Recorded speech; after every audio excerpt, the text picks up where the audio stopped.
Em nome do Pai, do Filho e do Espírito Santo. Louvado seja nosso Senhor Jesus Cristo. Para sempre seja louvado. É muito bom estar aqui com vocês mais um dia. Hoje vou contar mais uma linda história dos santos da nossa Igreja Católica. Cada dia que passa, agradeço a Deus por me dar mais uma chance de estar aqui. E cada história que conheço fortalece mais e mais a minha fé em Deus. Hoje vamos conhecer a história de Santa Teresinha do Menino Jesus. Dia 31 de outubro de 1887 chovia bastante. Teresinha se vestiu de branco, arrumou os cabelos em um coque no alto da cabeça. Ela queria parecer mais velha. Seu pai a acompanharia na audiência com o senhor bispo. Pai e filha se ajoelharam para receber a bênção do bispo. Mandou-o sentar em uma poltrona enquanto ele se acomodou na cadeira. Quando o bispo perguntou a Teresinha o que ela desejava, pôde ver lágrima caindo pelo rosto da menina. Ela disse assim: "Quero entrar para o Carmelo." O pai de Teresinha começou a falar coisas belas a respeito da filha e o quanto ela desejava ser carmelita. O bispo, admirado, não escondeu seu contentamento e, percebendo o coração disparado de Teresinha, perguntou: "Minha filha, qual é mesmo a sua idade?" 15 anos, excelência." 15 anos? Você não acha ser prudente esperar um pouquinho mais?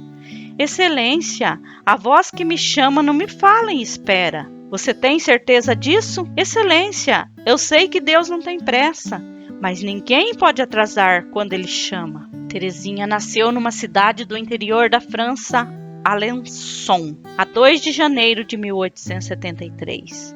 Seus pais, Louis e Zélie Martin, eram muito religiosos.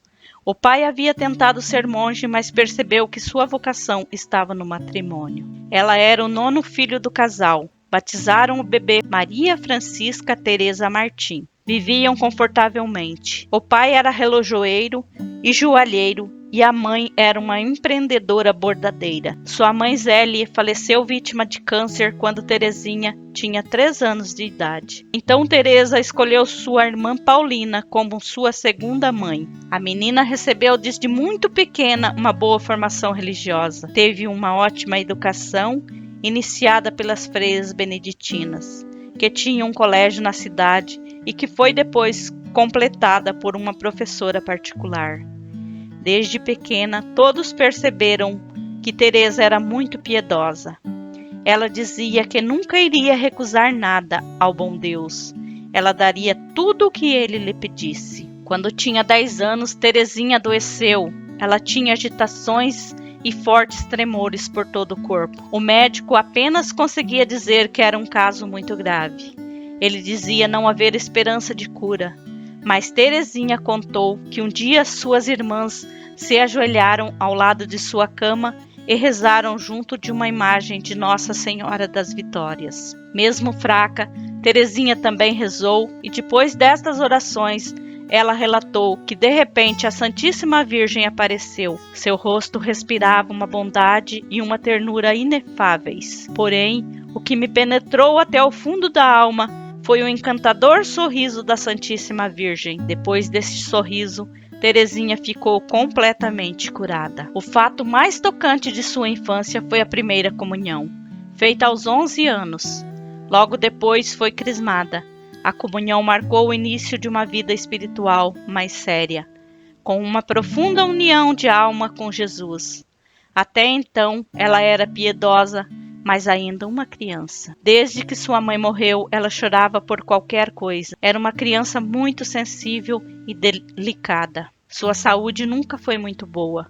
No Natal de 1886, aos 13 anos, ela recebeu uma graça muito grande que chamou de sua conversão. Então ela deixou de ser criança e compreendeu que Deus queria que ela oferecesse a Ele todos os seus sofrimentos e todos o seu ser. Ela fazia isso silenciosamente, nunca se queixando ou comentando o que lhe acontecia. Apesar de ainda muito nova, seu sonho já era o de se consagrar a Deus como carmelita. Mas só se soube disso depois de sua morte, ao ler seu diário de memórias, que passou a ser conhecido como a história de uma alma. Ali se lê como ela, com toda a sua simplicidade, subia espiritualmente para conseguir uma grande união com Deus. Ela escreveu: quando falo em mortificações, não quero me referir às penitências dos santos, longe de querer aparecer como aquelas almas de impressionante valor, que desde a infância se entregaram a toda sorte de penitências. As minhas mortificações são modestas e consistem primordialmente em quebrar a minha vontade e assim evitar qualquer resposta áspera ou palavra de réplica, em prestar pequenos favores às pessoas de minha convivência e muitas outras iniciativas desse gênero. Deste modo, ia me preparando com o exercício destes nadas para ser uma digna esposa de Jesus, utilizando o tempo de espera para me aprimorar na renúncia de mim mesma, no cultivo da humildade e nas demais virtudes. 2 de suas irmãs já haviam entrado para o Carmelo como freiras de clausura. O Carmelo é uma das congregações religiosas femininas mais rigorosas da igreja. Uma das irmãs que havia entrado no Carmelo era sua segunda mãe, Paulina. Teresa tinha muita vontade de seguir suas irmãs, mas sua idade não o permitia. Era preciso ser maior de idade para entrar. Seus pedidos à Madre Superiora e ao bispo local não adiantaram, mas uma palavra dita pela superiora do Carmelo a encheu de esperança. Só o Papa poderia abrir uma exceção. Em 1887, seu pai decide participar de uma peregrinação a Roma e a convida a ir com ele. Teresa vê nisso uma oportunidade de ouro para pedir ao Papa tão sonhada dispensa para entrar no convento aos 15 anos de idade. O Papa era Leão XVI. A peregrinação ficou 6 dias em Roma, visitando as numerosas maravilhas da cidade eterna. No último dia tiveram uma audiência com o Papa e Teresa assim o descreveu o encontro. Às 8 horas, nossa emoção foi profunda ao ver o Papa entrar para celebrar a Santa Missa. Meu coração batia muito forte e minhas orações eram muito fervorosas. O evangelho desse dia continha essas palavras animadoras: não tenhais medo, pequeno rebanho, porque foi do agrado do vosso Pai dar-vos o seu reino. Eu não tinha receio, esperava que o reino do Carmelo fosse meu em breve. Eu não pensava então nessas palavras de Jesus: preparo para vós como o Pai preparou para mim um reino. Isto é, reservo para vocês cruzes e provações. Só assim sereis dignos de possuir esse reino pelo qual ansiais. Como foi necessário que Cristo sofresse e assim entrasse em sua glória, se nós desejarmos ter um lugar junto a Deus, bebei do mesmo cálice que ele bebeu. Este cálice foi-me apresentado pelo Santo Padre, e minhas lágrimas misturaram-se à amarga bebida que me era oferecida. Depois da missa de ação de graças, a audiência começou. Foi-nos avisado que estava proibido falar com o Papa. Virei-me para minha irmã Celina a fim de consultá-la. Fala, disse-me ela. Um instante depois eu estava aos pés do Santo Padre. Tendo eu beijado sua sandália, ele me apresentou a mão. Em vez de beijá-la, exclamei: Santíssimo Padre, tenho um grande favor para pedir. Santíssimo Padre, eu disse, em honra do seu jubileu, permita que eu entre no Carmelo aos 15 anos. Virando-se para o padre diretor da Romaria, que me olhava surpreso e descontente, o Santo Padre disse: não compreendo muito bem. Santíssimo Padre, respondeu o diretor, é uma criança que deseja ingressar no Carmelo aos 15 anos. Mas os superiores já examinam a questão neste momento. Então, minha filha, respondeu o Santo Padre, olhando-me com bondade, faça o que os superiores disserem. Apoiando as minhas mãos sobre seus joelhos, tentei um último esforço e disse com voz suplicante: ó Santíssimo Padre, se o senhor disser sim, todos vão estar a favor. Ele me olhou fixamente e pronunciou as seguintes palavras, cada sílaba: vamos, vamos, você entrará se Deus quiser. A bondade do Santo Padre me animava e eu queria falar mais.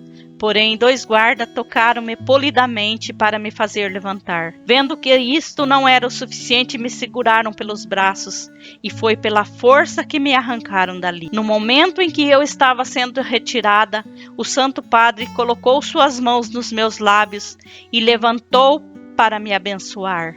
Então meus olhos se encheram de lágrimas. Meses depois, o bispo aceitou a entrada de Teresa no Carmelo, para dali a 3 meses. Após a quaresma de 1888. No dia 9 de abril, Teresa foi finalmente aceita. Na véspera, a família toda se reuniu para o último jantar. O pai quase não falava, mas olhava sua querida Teresa com muito amor e carinho. Nesse dia, muitas lágrimas foram derramadas. No dia seguinte de manhã, eles se reuniram na capela do Carmelo. Ao final da missa, toda a família chorava. Só Teresa estava contente. O grande dia havia chegado. Antes de atravessar a porta do convento, Teresa caiu de joelho e pediu a seu pai para abençoá-la. O pai abençoou chorando. Então as portas do convento se fecharam por trás de Teresa, separando-a do mundo exterior. Teresa não só realizava o seu sonho de se consagrar a Deus, mas dava um grande passo no desenvolvimento de seu novo caminho para a santidade. Ela estava decidida a ser santa. Tinha uma imensa vontade de fazer grandes coisas por Deus, de salvar muitas almas, de ser uma grande missionária em terras longínquas, em fazer grandes sacrifícios por Deus e pelas almas. Mas ela própria,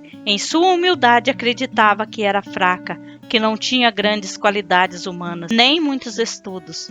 Tudo nela era pequenas dimensões. Apenas 2 anos e meio após sua entrada no Carmelo, Santa Teresinha fez sua profissão solene em setembro de 1890, com os votos perpétuos e o recebimento do hábito definitivo. Seu pai encontrava-se internado numa clínica com graves perturbações mentais. Santa Teresinha passou por um longo período de aridez espiritual, a noite de trevas do espírito, como dizia São João da Cruz em seus escritos. Esses escritos que a ajudaram muito. Seu novo caminho para a santidade veio a ser conhecido como a Pequena Via. Numa espécie de diário espiritual dirigido à Madre Superiora, Teresinha definiu esta nova via. Sempre verifiquei que ao comparar-me com os santos, que há entre eles e eu a mesma diferença que existe entre uma montanha cujo cume se perde nos céus e um obscuro grão de areia. Santa Teresinha escreveu: em vez de desanimar, disse a mim mesma: ó bom Deus, não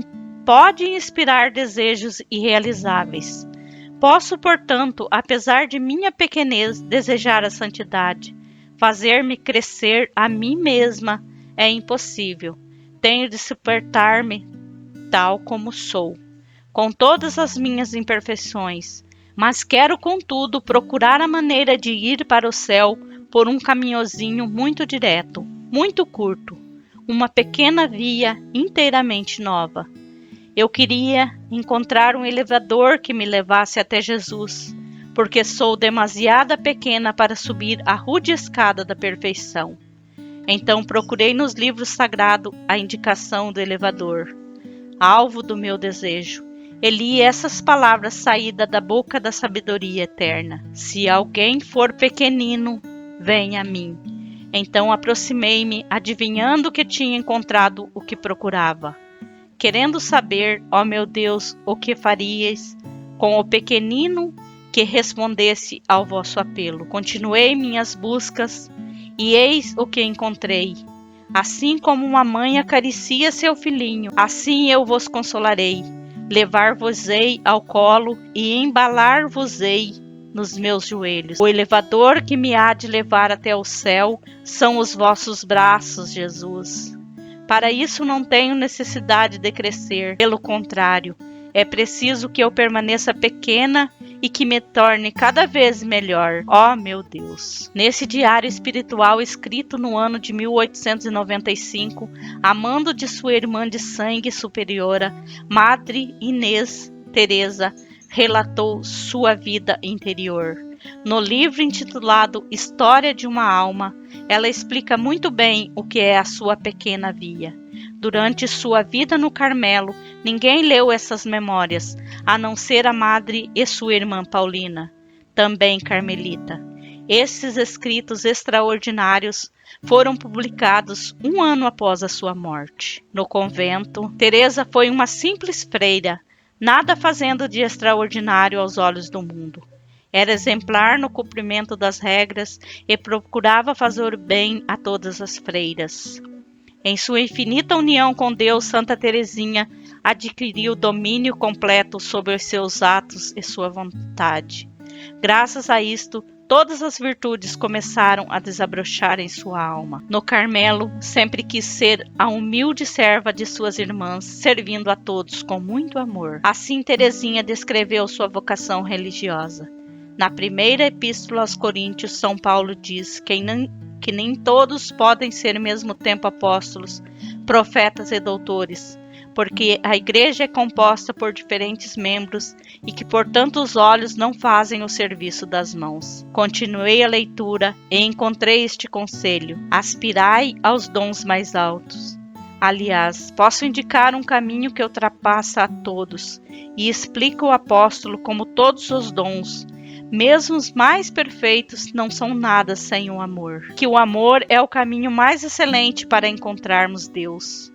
Esta revelação surpreendeu-me e trouxe paz ao meu espírito. Agora, com mais tranquilidade, continuo a busca do meu lugar na igreja, porque quando examinei os membros descritos por São Paulo, não havia encontrado no corpo místico um lugar para mim. Foi o amor que me deu a chave da minha vocação. Isso porque, se o corpo da igreja era composto por membros diferentes, não podia lhe faltar o mais nobre e mais necessário dos órgãos, o coração. Ora, a igreja tinha também um coração, e este naturalmente se abrasava de amor. Desse momento, fiquei finalmente entendendo que o amor é o cofre onde estavam todas as vocações, que o amor é tudo, que abrangia todos os tempos e todos os lugares, porque é eterno. Então, no auge de minha delirante alegria, exclamei: Jesus, meu amor, encontrei por fim minha vocação, vocação para amar. Este amor era praticado da seguinte forma: assim se consumirá minha vida. Não tenho outro meio de provar a Jesus o meu amor, senão o de lançar flores, isto é, deixar escapar nenhum pequeno sacrifício, nenhum olhar, nenhuma palavra, aproveitar todas as menores coisas e fazê-los por amor.